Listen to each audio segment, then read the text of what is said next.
You drive a 2019 Toyota Camry with 71,000 miles on it. The check engine light has been on for 6 weeks. You haven't taken it in.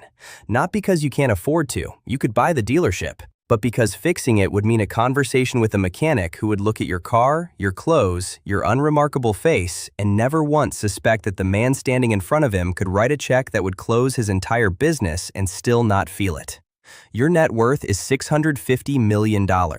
Nobody knows. Not your neighbor, not your barber, not the woman you've been quietly seeing for 4 months. Your own mother thinks you do something with investments and leaves it there because you've trained her, gently, over years, to never ask the follow-up question. This is not a story about getting rich. This is a story about what happens after, when the number gets so large that the only thing left to manage is not the money, it's the silence around it. Act 1. The last person who knew. There was a version of you who told people things. 11 years ago, when the first real money landed $1.2 million from an acquisition you'd worked 4 years to engineer, you told your best friend from college over beers. You watched his face change in real time. Not jealousy exactly, something more complicated, a recalculation. He started a sentence 3 different ways before landing on, "That's insane, man. That's actually insane." You felt it immediately, a small, cold shift in the table between you. He asked what you were going to do with it. You said you didn't know yet. He asked if you'd help him with a down payment he'd been struggling to save for. You said maybe. You meant it. You also never brought it up again, and neither did he. And the friendship cooled by a few degrees that never fully warmed back up. That was the last time you told someone something true about a number. The first rule: money doesn't change how people see you. It changes what they need from you. And the moment they know the size of it, you stop being a person to them and start being a resource with a face. You didn't learn this lesson once. You learned it 3 more times before you stopped testing it. Your sister found out about a second acquisition, $14 million, 4 years later by accident, through a mutual friend who'd seen a filing. She didn't ask you for money. That almost made it worse. She just got quieter, stopped inviting you to things as casually. Started prefacing requests with, "I know this might be weird to ask," even when the request was as small as borrowing a ladder. You realize then that money doesn't just change the people who want something from you. It changes the people who are afraid of wanting something from you. Either direction, the relationship stops being simple. And simple, you would come to understand, is the rarest luxury there is. By the time the number crossed $100 million, you had already stopped telling anyone anything. Not out of strategy, out of grief. You missed being a person whose net worth wasn't the most interesting fact about him. Act 2. The architecture of disappearing.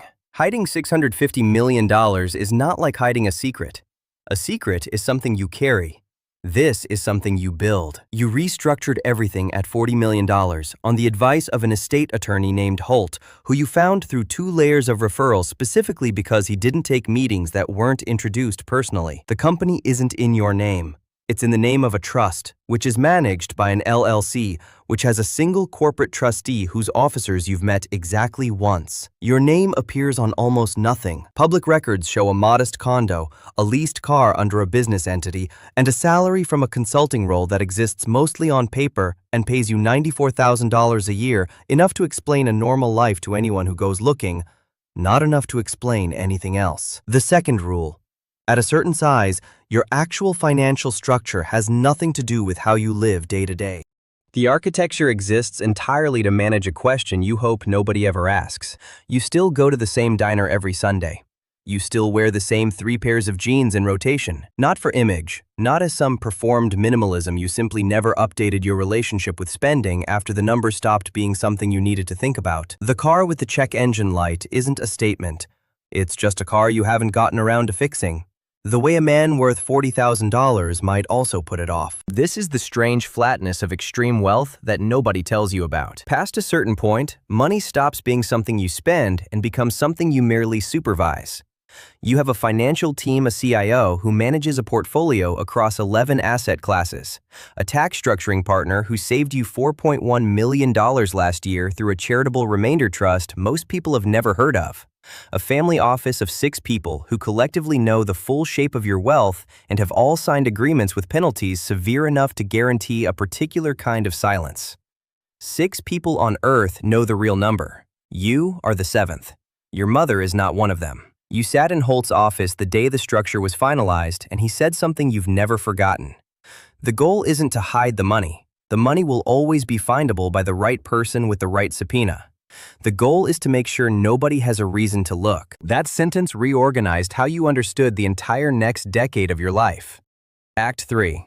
The things you cannot. There is a specific kind of freedom that $650 million is supposed to buy, and there's the actual freedom it buys, and the gap between those two things is where you actually live. You cannot buy the house you want. Not because you can't afford it. You could buy the entire street. But because the house you want is the kind of house that ends up photographed in a regional business journal's notable real estate transactions column. And a name in that column is a thread. And threads get pulled by people whose entire job is pulling them. So you live in a condo that a moderately successful regional sales director could plausibly afford. And you have made peace with this the way you've made peace with everything else. Quietly, and only after losing an argument with yourself that you didn't fully realize you were having. You cannot date normally. You've tried. The woman you're seeing now, Mara, 4 months in. Smart, unimpressed by things that are supposed to impress people, still believes you work in consulting, sort of finance adjacent. You've watched her index your apartment, your car, your watch, none of it screaming anything. And you felt the specific tension of being grateful for her lack of suspicion while also understanding that the entire foundation of what's developing between you sits on a fact she doesn't have. You don't know yet if you'll ever tell her. You know that the telling, whenever and if it happens, will be the single highest stakes conversation of the relationship, higher than anything else you'll ever discuss. Because it doesn't just reveal a number, it reveals 4 months of a story she didn't know she was inside. You cannot help people the way you actually want to. Your cousin's kid needs $30,000 for a surgery insurance won't fully cover. You wire it from the consulting LLC, structured as a loan on paper that will quietly never be collected, routed in a way that doesn't trace back to anything that would raise the obvious question. Where does a guy making $94,000 a year get $30,000 to wire on a Tuesday? You've built an entire secondary architecture just for generosity, a way to help people without the help revealing the size of the hand doing it. The third rule: total privacy and total generosity cannot coexist without machinery. Either people know what you have and ask you for things directly, or you build elaborate, quiet systems to give without ever being seen giving. There is no third option. You chose the second one. Most days, you believe it was the right choice. Some nights, alone, you're not sure generosity that nobody can ever thank you for is generosity at all, or just another form of control. Act 4. The number stops meaning anything. Somewhere around $200 million, the number lost its texture. You remember when $10,000 felt enormous the year you crossed it at 26, checking the account obsessively for a week out of disbelief? You remember $1 million landing and sitting with it for an afternoon feeling like a different category of person. Those numbers had weight. They had a before and after. $650 million does not feel like anything. It is an abstraction so large that your nervous system, built across millions of years to respond to threats and rewards in a range that tops out somewhere around enough food for the tribe through winter, simply cannot generate an emotional response proportional to the number. You know this intellectually. You've read about it. Hedonic adaptation, the researchers call it. The same mechanism that makes a $200,000 raise feel thrilling for exactly 1 season before the new baseline absorbs it completely. What you feel instead, on a Tuesday morning checking your portfolio over coffee, watching it move up $4.2 million on a day where you did absolutely nothing, is something closer to nothing at all. A flicker, a data point. The fourth rule. Past a certain size, wealth stops generating emotion and starts generating only information. You are not happy about the $4.2 million. You are not unhappy when a bad week takes $6 million off the top. You simply note it, the way you'd note a change in the weather you have no power to affect and no real stake in beyond mild curiosity. This should feel like peace. Some days it does. More often, it feels like a kind of quiet bereavement for the version of you who used to feel things about money, the 23-year-old checking a $1,200 balance at midnight with his whole chest. The 26-year-old crying, actually crying, alone in a parking lot the day he paid off the last of his student loans. That person had a relationship with money that was alive. You have a spreadsheet. You've started to wonder, quietly, in the specific hours of insomnia that money has done nothing to fix, Whether the entire trajectory of building wealth is actually a long, expensive process of feeling less and less, dressed up as a long process of having more and more. Act 5. The people who almost find out. Twice, it almost broke. The first time, a journalist working a story on a company you'd quietly invested in 3 years earlier, $40 million through a fund-to-fund structure specifically designed to obscure the limited partners, called your consulting LLC's listed number, fishing, asking generic questions that made it clear she had a thread, but not yet the whole string. You let it ring through to voicemail. You did not call back. Holt's associate handled it through a carefully worded non-response that answered nothing and revealed less. The story ran 2 weeks later without your name in it. You did not sleep well for those 2 weeks. You told no one why. The second time was worse, because it wasn't external. It was Mara, 3 weeks ago, half joking after a glass of wine, saying, "Sometimes I genuinely can't tell if you're secretly broke or secretly rich. You're weirdly careful with money for someone so calm about everything else." She laughed when she said it. You laughed too, a half second too late, and changed the subject towards something easy, and she didn't notice. Or if she did, she let you have it. You lay awake that night doing something you do more often than you'd ever admit to anyone. Running the cost-benefit on telling her everything. The relief of not performing anymore. The risk of watching her face do what your college friend's face did 11 years ago, that small, cold recalculation. You don't know which outcome is more likely with her. That not knowing is its own kind of exhausting. A tax you pay every day on top of all the other taxes you've structured your entire existence to avoid. The fifth rule. The people closest to you become, simultaneously, the people you are most afraid of and most desperate to be known by. Privacy protects you from the world. It does nothing to protect you from the specific loneliness of being loved by someone who loves an incomplete version of you. You think, some nights, about your 6-person family office, the only people on earth who know the full shape of what you are, and you realize they know you better, in this one specific and crucial way, than your own mother does. That fact sits somewhere in your chest that you've never fully examined, because examining it requires admitting that the architecture built to protect your life has also, quietly, replaced significant parts of it. Act 6. What it's actually for. You've started in the last year to build something you haven't told even Holt about yet, a foundation. Not the kind with your name on a building, not a tax shelter foundation that exists mostly on paper to satisfy a structuring requirement. A real one.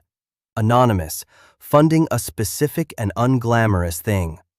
Emergency medical debt relief for families in the 3 counties where you grew up. You've quietly cleared $31 million in medical debt over the past 14 months, all of it routed through a nonprofit that buys debt portfolios for pennies on the dollar and forgives them outright. The families receiving the letters have no idea who funded it.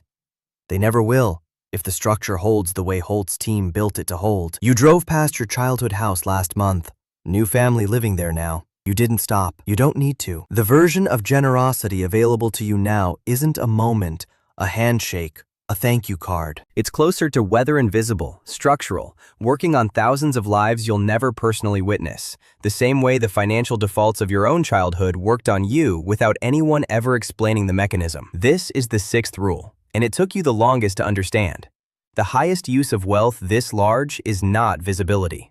It's not the building with your name on it. It's the quiet redirection of suffering at a scale large enough that you will never meet most of the people it touches, and the specific, strange piece of being okay with that. You still drive the Camry with the check engine light on.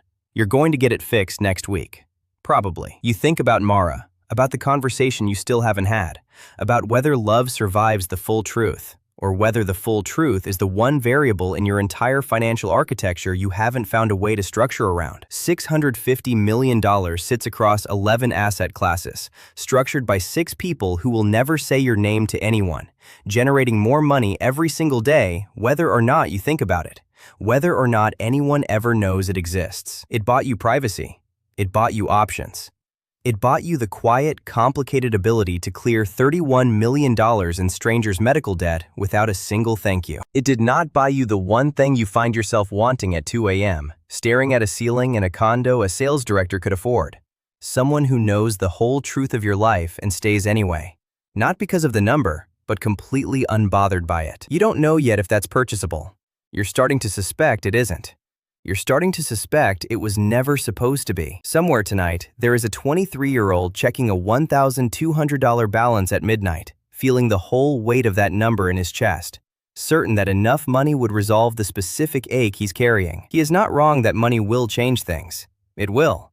It changes almost everything. He doesn't know yet that there's a version of this story where the number gets so large it stops being able to talk to anyone honestly, where the freedom he's chasing arrives, fully, completely, exactly as promised, and brings with it a different kind of cage.